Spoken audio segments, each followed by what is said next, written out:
What is happening, guys? I'm Dan. Welcome back to the channel. Today we're diving into some fresh Hop Butcher beer. It's been a minute since I reviewed a new one from them, and this is, of course, brand spanking new to Michigan distribution and across the whole country, I believe. It's called Little Pizza Table. Yeah, leave it to Hop Butcher with the crazy names. I love it. It's always food related. It's always the heart of Chicago, guys. It's Hop Butcher for the world. So, Citra, Simcoe, and Nelson Sauvin. Clocking in at 6.5% ABV. This is like, in my mind, one of the most perfect beers for ABV range and hop combination. I absolutely love this hop combination, straight up, guys. So I'm hoping it's great. I usually really enjoy most of the offerings from Hop Butcher. Shout out to Hop Butcher and M4 distribution. This is going to be about 17, 18 bucks for a 4-pack. That's what you get in Northern Michigan for getting Hop Butcher. So I can't even really read what the tasting notes are. I don't even care. Honestly, I'm not going to read them. I have no idea what that says because of this weird like print, this dotted print that's kind of interfering. And I think this is a super fresh beer. Did I say that? 11/6, and today's the 20th time of recording. So 2 weeks almost to the day or on the day, right? 2 weeks fresh. We love that coming from Chicago, Illinois, baby. Let's get a pour. Let's get this into the Michigan glassware. I love it. It looks so good already, guys. Creamy. Look at this decadence in a glass. Oh my goodness. Hop Butcher, you win every time. So that light, very light, sunny delight. Oh my goodness. Check that out. It's almost like it's got like milk or like some sort of like creamy additive to the orange. It just looks really freaking good. That lighter yellow. Again, almost like a little bit of like half and half was added into that orange juice, right? It looks really great. Pretty intense carbonation stream to the top. And we got a little bit of a fuzzy head that's sort of just dissipating there, guys. Let's get a nose on this. Really excited. I haven't had a good new Hop Butcher beer in a long time. Let's check it out. Man, it's such a nostalgic smell. Like I feel like when I first tried hazies, this would have been just outrageous for me already. Like the overwhelmingly creamy, delicious citrus that's in this, like almost like a creamy, peachy, milky vanilla orange, slightly orange creamsicle, dank white grape, a little bit of medicinal marijuana in the mix, a little piney sweetness.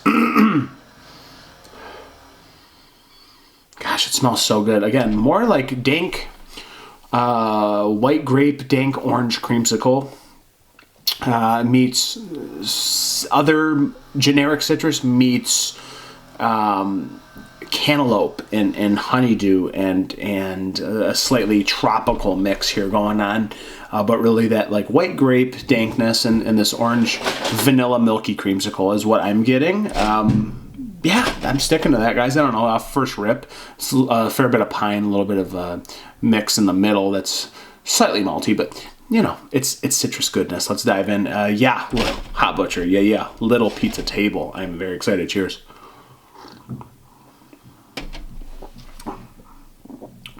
Ooh, got a bite, actually. It is. Like, the nose gave me the impression to be dank. It really is very dank. It's giving me a little bit of that gasoline, diesel-y white grape like I was going into, but it's more diesel-y than it is white grape, right? So you're getting a little bit of that, but this dankness goes right into like a nice, it's like almost piney, resinous bitterness on the back end. It's pretty bitter, actually, and it's pretty dank. Just a nice mix of things going on here. It's orangey, it's creamsicle-y, but it's more dank than it is creamsicle. Again, the dankness is very prominent and not overwhelming, but it's very noticeable. Fresh honey pine cones. Just like pine resin, pine cones dipped in honey. That nice malty sweetness adding to the citrus, and boy, you're getting just apricots, and you're getting just fresh honeydew, fresh cantaloupe, more prominently cantaloupe than honeydew, but those are like very similar melon vibes going on. But this orangey vanilla creamsicle dankness, white grape dankness, all leads into that nice bittering on the back end. Just very nice balance from start to finish. Leave it to Hop Butcher. Again, that nice, subtly creamy mouthfeel, but that diesel-y dankness kind of outweighs some of the creamsicle vibes. It's a beautiful blend of hops. I mean, seriously, it's some of the best. And they're not letting me down. And it feels like an IPA still. It feels like it's an overwhelmingly fresh, young New England style, which it seems like it is. And the taste follows suit. It's just, I'm burping on just dank, piney bitterness on the back end. Again, the honey pine cones, the white grape, a little bit of passion fruit, a little bit of cantaloupe, and just slightly dank richness. Again, almost like for a moment, just like milk and half was added into the equation of citrus, but it's not that sweet. It is dank and bitter, and it is very drinkable at 6.5. Really delicious beer. I can't say enough about Hop Butcher, like how good they are. They just make really great beers, and they have such in-tune hop combinations. They're very good. Some of the best ever at putting hops together and making them flow, because you can put an endless amount of hops, and this has a lot. But to put them in unison is something different, and that's what Hop Butcher does so well, is they put these together and make them flow beautifully to the palate, and it's just very nice and easy to drink at 6.5%. But again, this feels like an old school Neipa. It has so much flavor. And like by today's measures, I feel like I'd be sick and tired of beers like this, but not when it comes to this from Hop Butcher, because again, it's in tune with drinkability. It's the right amount of each one of these hops. It's not too malty. It's not too sweet, and that is a big winner for me when it comes to all of those aspects. Really tasty stuff. A little bit of like herbal, like chive, a little bit of like onion chive in there too, underneath this dankness.